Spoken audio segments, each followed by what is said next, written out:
Good Saturday evening. I hope you had a wonderful day. We are in the second letter of John. Remember, he's the beloved disciple, apostle of Jesus, and he's speaking about love, and he opens up this epistle addressing an elect lady.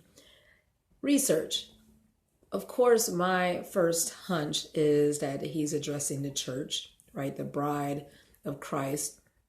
Some commentators said that he was speaking to a dignified lady, perhaps of Roman background. Maybe she was the wife of an official or the daughter. We're not sure, but we can still take the message, the gist of what he is saying. There are 13 verses. And like I said, it is directed to women and men. But I tell you, tonight I was reading this book, She Persisted. And it's a great read from Chelsea Clinton. And she talks about 13 women across the globe who have done amazing things. And one of the females that she talked about was the young lady who was from Pakistan. And she just wanted to get an education. And one day she was riding on the school bus on the way to her learning, and a man came on the bus and shot her. And she was just trying to, have other young people learn. And she continued. That's a key word in this passage. To persist no matter what. And as a matter of fact, she went on to earn a Nobel Peace Prize and so many other examples. But in this chapter, verse 3, grace be with you, mercy and peace. Amen. We greet you this evening with God's kindness, his serenity, and his goodwill for all of us. And in verse 5, John is telling us to love one another, right? No matter what, continue in this love. It's a theme that has been reiterated in the first letter and again in this letter.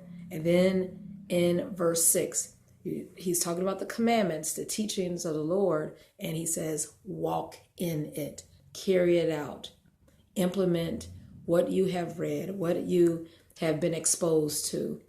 And Timotheus has a great point about verse 10. And I had this one too, so I'll let you take it away. Okay, verse 10. If anyone comes up to you and doesn't bring these teachings, don't take him into your home. So it's a difference between like just keeping people or like away from you, just like ignoring them and shunning them. And there's also a difference between just like keeping your distance, but also like praying for them and trying to be a good influence. So like just because somebody doesn't have the same ideas as you or they don't live the same way as you, I don't mean just ignore them and just say that they're a lost cause, because you can always pray for them and you can always try to influence them. But you got to make sure that they're not influencing you at a point. So I guess that's what they mean by it. Not literally in your home, but just like into your temple, like of your body, whatever. You can't let them like get in your mind, because you got to make sure that you're strong enough mentally before you trying to go out and help these other people. And you're not even stable, and you're still like wishy-washy. So make sure you're solid. And that made me think about into your heart too. You can keep people at bay. You can love them at a distance. That's what I was saying about Wendy Williams, you know what I'm saying? Whatever proceedings she's going through, and so many other people. You still can, show the love of God if you have that in your heart.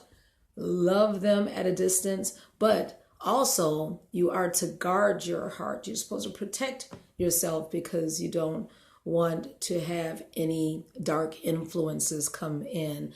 And so I had the same thing. So we are to be wise as serpents, but harmless as doves.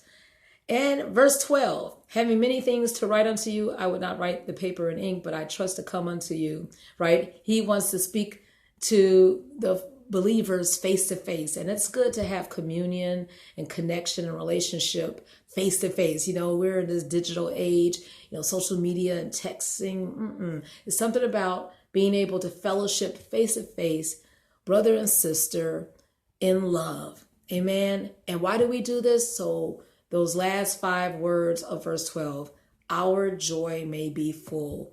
We feed one another. We fill our cups.